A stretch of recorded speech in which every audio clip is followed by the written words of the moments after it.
Une femme avec une canne se tenait entre des mercenaires armés et un enfant terrifié.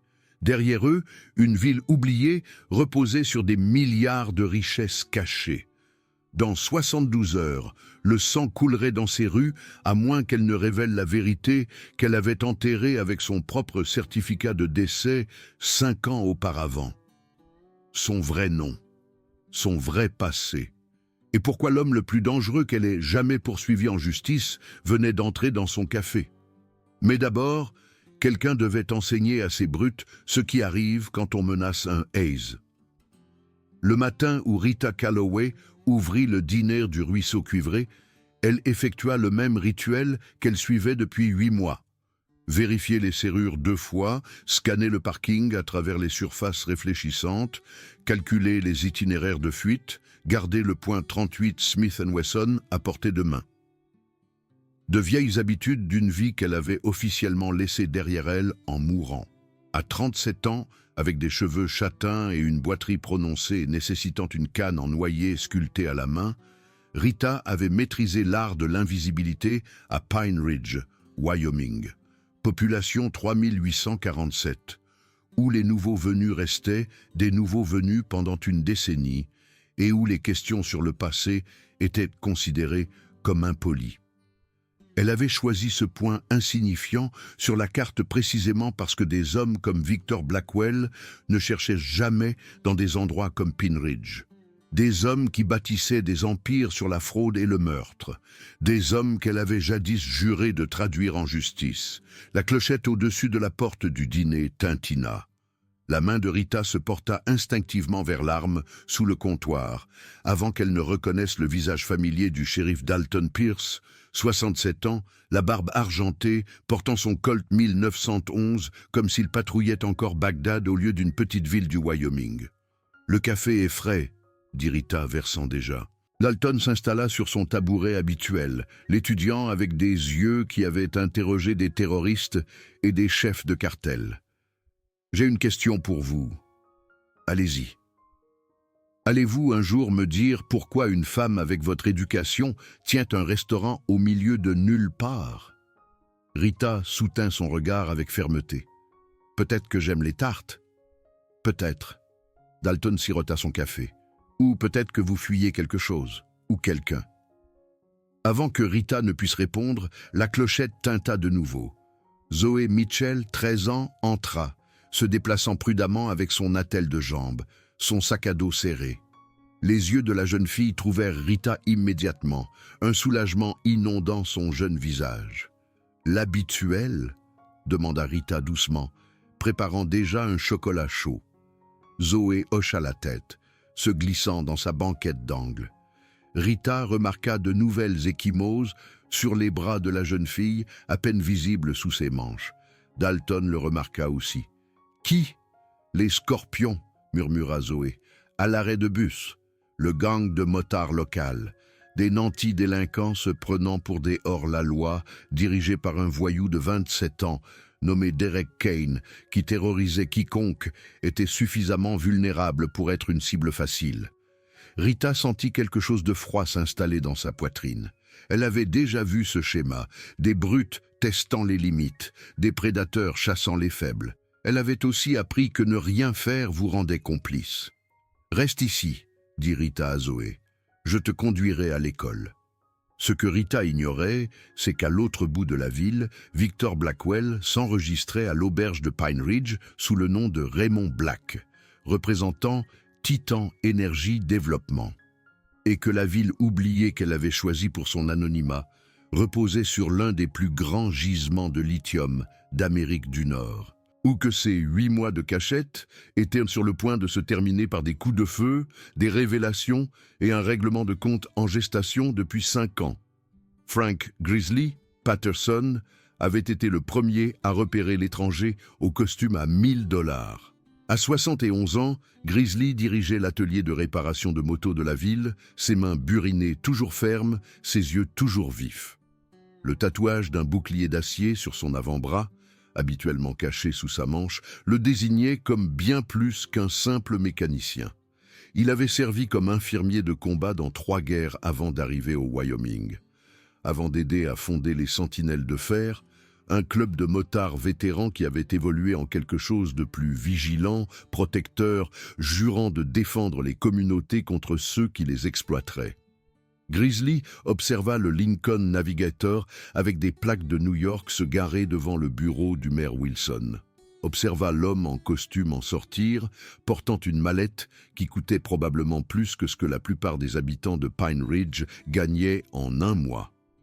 Il sortit son téléphone, composant un numéro qu'il n'avait pas appelé depuis 8 mois. « Rita, dit-il quand elle décrocha, nous devons parler. Maintenant. » 20 minutes plus tard, ils étaient assis dans le bureau arrière du diner. Grizzly avait verrouillé la porte, tiré les stores. « Son nom est Victor Blackwell, » dit Grizzly sans préambule. « Bien qu'il se fasse appeler Raymond Black maintenant. » Le visage de Rita pâlit. « Vous êtes certain ? J'ai vérifié ses plaques. J'ai appelé des amis. C'est lui. » Grizzly se pencha en avant. « Que fait-il à Pine Ridge ?» Rita resta silencieuse un long moment. Puis, se déplaçant avec précaution, elle écarta une bibliothèque pour révéler une pièce cachée derrière. Grizzly la suivit à l'intérieur. Un mur portait des moniteurs de surveillance. Un autre affichait des cartes, des photographies, des documents reliés par une ficelle rouge. Le mur central était dominé par une seule photographie agrandie de Victor Blackwell, entourée de coupures de presse et de photos de scènes de crime.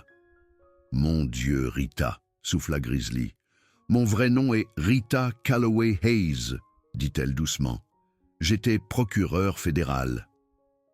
Il y a 5 ans, j'ai monté une affaire de racket contre Blackwell et Titan Energy.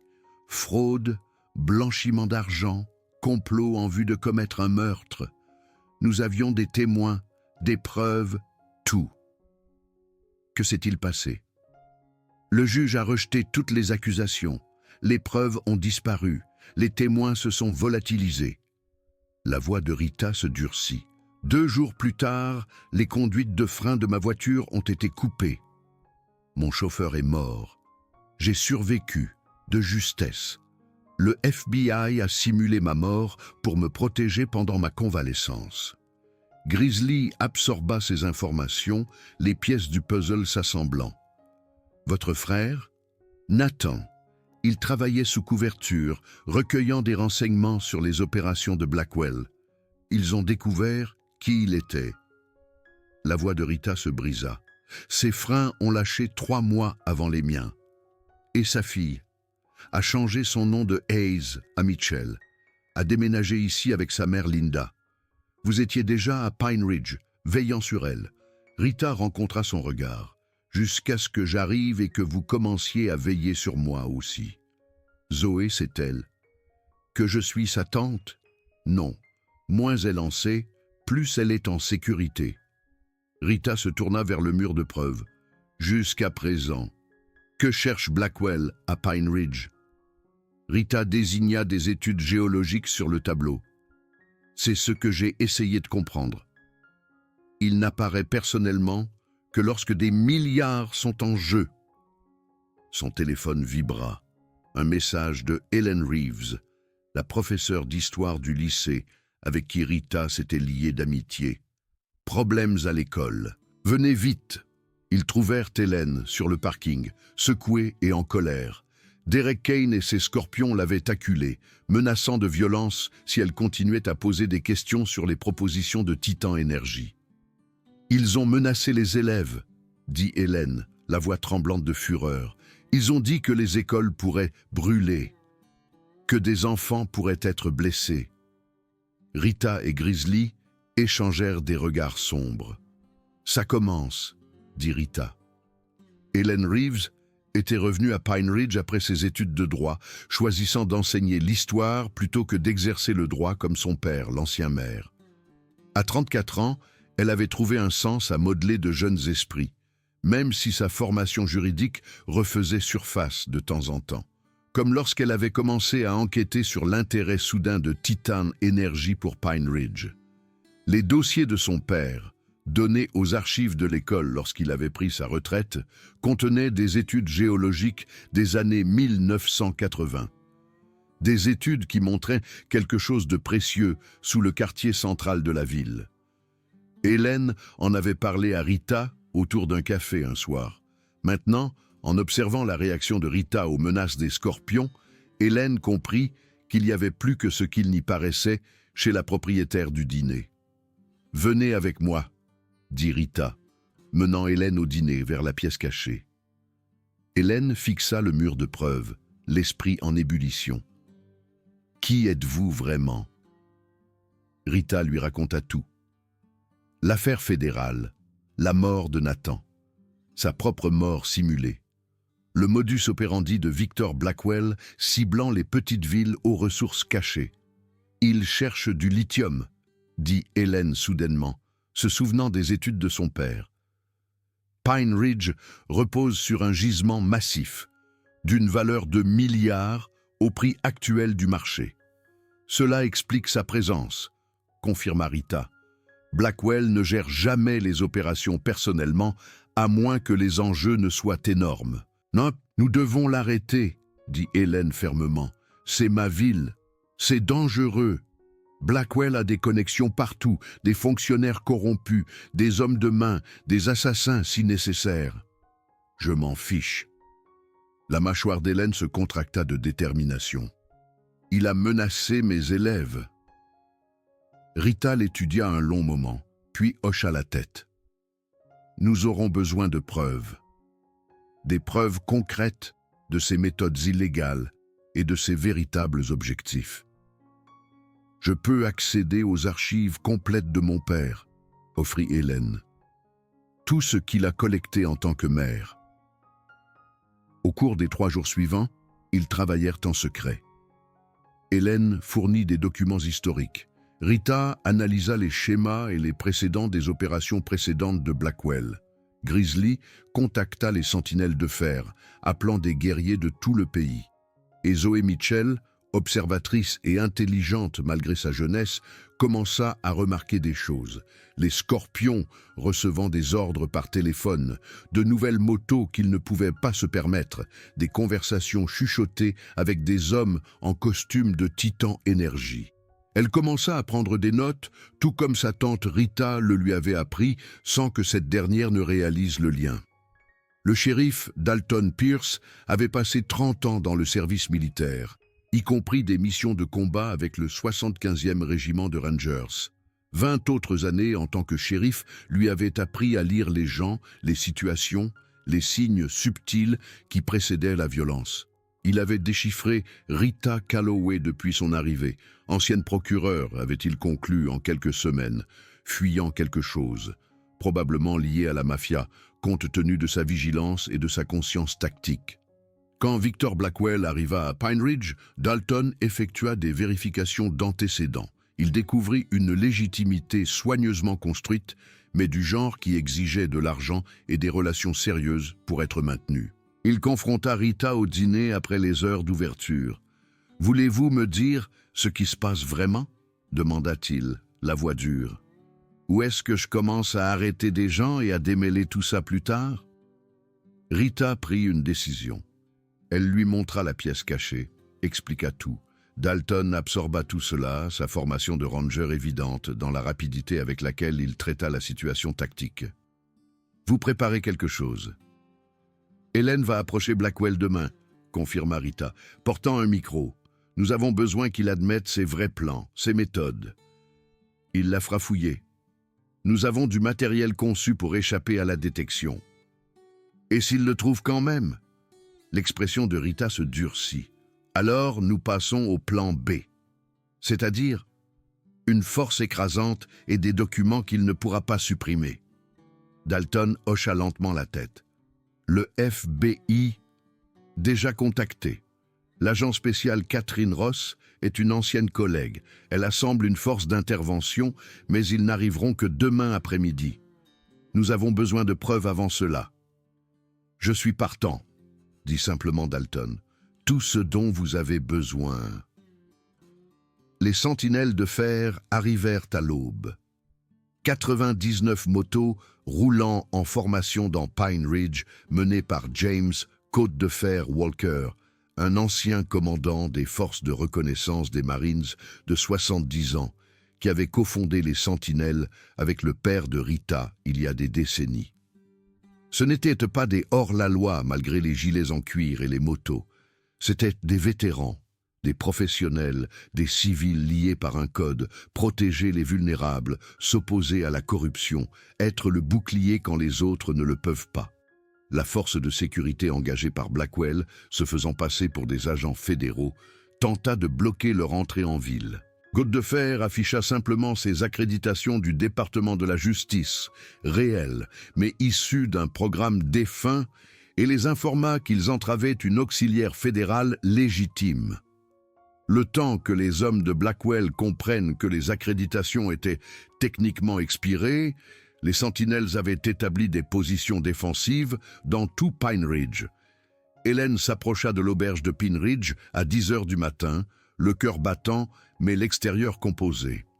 Le dispositif d'enregistrement dans sa montre, fourni par les spécialistes du renseignement des Sentinelles, capterait tout.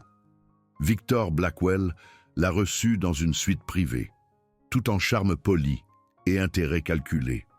« Mademoiselle Reeves », dit-il d'une voix suave, « c'est inattendu. » Hélène se lança, présentant des données géologiques falsifiées, suggérant que le gisement de lithium était 2 fois sa taille réelle. Elle affirma que son père avait gardé des études secrètes. Elle offrit sa coopération en échange d'argent et d'une position. Blackwell l'étudia attentivement, puis sourit. « Vous êtes plus pragmatique que je ne l'espérais. Qu'en est-il de votre amie Rita Calloway, vos préoccupations pour la jeune Zoé Mitchell ?»« Rita est naïve, » dit Hélène, forçant le cynisme dans sa voix. « Et Zoé n'est qu'une étudiante pour qui j'ai eu de la peine. »« Je vois. » Blackwell se pencha en arrière. « Et vous êtes prête à fermer les yeux lorsque des accidents inévitables arrivent à ceux qui s'opposent au progrès ? » ?»« Les accidents sont malheureux, » dit Hélène avec prudence. « Mais ce n'est pas ma préoccupation. » Le micro capta tout. L'aveu de Blackwell de planifier des accidents pour les résistants, sa confirmation de l'opération sur le lithium, sa discussion désinvolte de la corruption de fonctionnaires. Puis son chef de la sécurité entra et reconnut Hélène grâce aux images de surveillance de l'atelier de Grizzly. Le piège se referma. Rita était à 3 pâtés de maison quand la radio crépita de communication d'urgence. Hélène était compromise. Les hommes de Blackwell l'avaient identifiée comme une infiltrée. « En mouvement maintenant », commanda Rita. Elle coordonnait depuis un centre de commandement mobile, en fait le camping-car modifié de Grizzly. Toutes les unités convergent vers l'auberge. Elle saisit sa canne et son arme, se déplaçant avec une efficacité rodée malgré sa boiterie. Dalton se posta à ses côtés, son fusil à pompe prêt. Les sentinelles frappèrent l'auberge comme une force de frappe tactique, coordonnée, écrasante, non létale, mais absolument efficace. La force de sécurité de Blackwell se retrouva face à des vétérans de combat décorés qui avaient oublié plus de choses sur le combat rapproché qu'ils n'en avaient jamais apprises. Hélène fut extraite en toute sécurité, bien que secouée. L'enregistrement resta intact. Mais Blackwell lui-même s'échappa par une sortie préplanifiée, se dirigeant vers une piste d'atterrissage privée en dehors de la ville. « Il s'enfuit », rapporta Côte de Fer. « Les unités sont à sa poursuite. »« Laissez-le courir », dit Rita froidement, directement dans la force d'intervention fédérale de l'agent Ross. Pendant ce temps, Zoé Mitchell exécutait sa propre mission.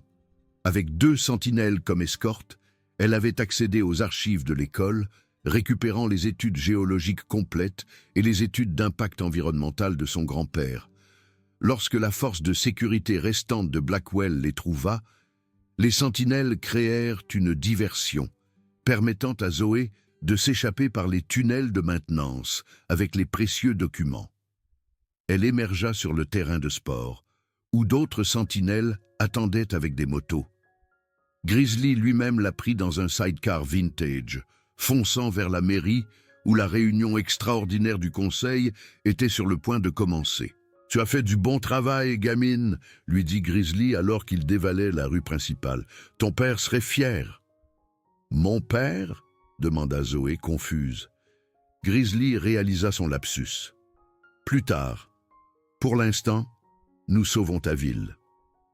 La mairie de Pine Ridge débordait de citoyens attirés par les rumeurs et la présence incontestable de 99 sentinelles de fer formant un périmètre protecteur. Le maire Wilson ouvrit la séance avec une nervosité visible, tentant de faire passer la modification du zonage qui donnerait à Titan Energy un accès légal au quartier central. Le shérif Dalton l'arrêta, son fusil à pompe visible, l'expression implacable. Puis Rita entra, flanquée de Côte de Fer et Grizzly, portant des preuves qui exposeraient tout. « Citoyen de Pine Ridge », commença-t-elle, sa voix de procureur remplissant la salle. « Mon nom est Rita Calloway Hayes. Certains d'entre vous me connaissent comme la propriétaire du dîner du ruisseau cuivré. Ce que vous ne savez pas, c'est que je suis une ancienne procureure fédérale spécialisée dans la criminalité d'entreprise. » La révélation se propagea dans la foule, tandis que Rita continuait, expliquant le modus operandi de Blackwell, la mort de Nathan, sa mort simulée, le gisement de lithium, la vraie nature des plans de Titan Energy. Zoé s'avança avec les études géologiques, sa jeune voix ferme, alors qu'elle expliquait ce que son grand-père avait découvert et caché pour protéger Pine Ridge de l'exploitation. Hélène fit écouter l'enregistrement de Blackwell, admettant planifier des accidents et corrompre des fonctionnaires. Le vote du Conseil fut unanime pour rejeter la modification du zonage et demander une enquête fédérale. Comme sur un signal, l'agent spécial Catherine Ross entra avec une équipe d'agents fédéraux. « Victor Blackwell est en détention fédérale », annonça Ross, arrêté à la piste d'atterrissage du comté alors qu'il tentait de fuir. Nous avons des mandats pour 2 douzaines de dirigeants et fonctionnaires de Titan Energy impliqués dans la conspiration. Rita sentit quelque chose se relâcher en elle. 5 ans de cachette, de planification, de préparation. Enfin, la justice. Zoé s'approcha d'elle avec hésitation. « Grizzly vous a appelé ma tante. » Rita baissa les yeux vers la jeune fille, et la fille de Nathan voyant le courage de Nathan dans ses yeux. « Ton père était mon frère. Il est mort en enquêtant sur Blackwell. Je suis désolé que tu aies dû l'apprendre de cette façon. Pourquoi ne me l'avez-vous pas dit?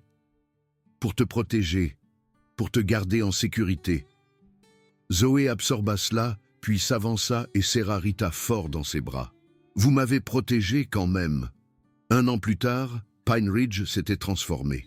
Le gisement de lithium était développé de manière responsable sous propriété communautaire, les bénéfices finançant les écoles, les soins de santé, les infrastructures.